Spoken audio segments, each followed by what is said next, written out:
Imagine a computer so powerful, it can simulate entire universes. Welcome to the realm of the world's most insane PCs.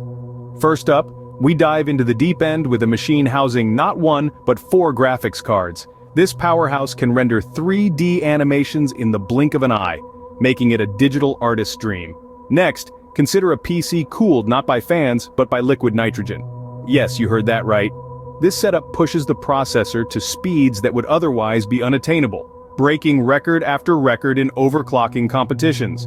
Then there's the behemoth that doubles as a piece of furniture. A desk where every component is integrated seamlessly beneath a transparent surface. Every LED light and circuit board is on display, combining functionality with stunning aesthetics. And finally, imagine a PC that's also a robot, capable of moving around and interacting with its environment. It's not just a computer, it's a companion. From the ultra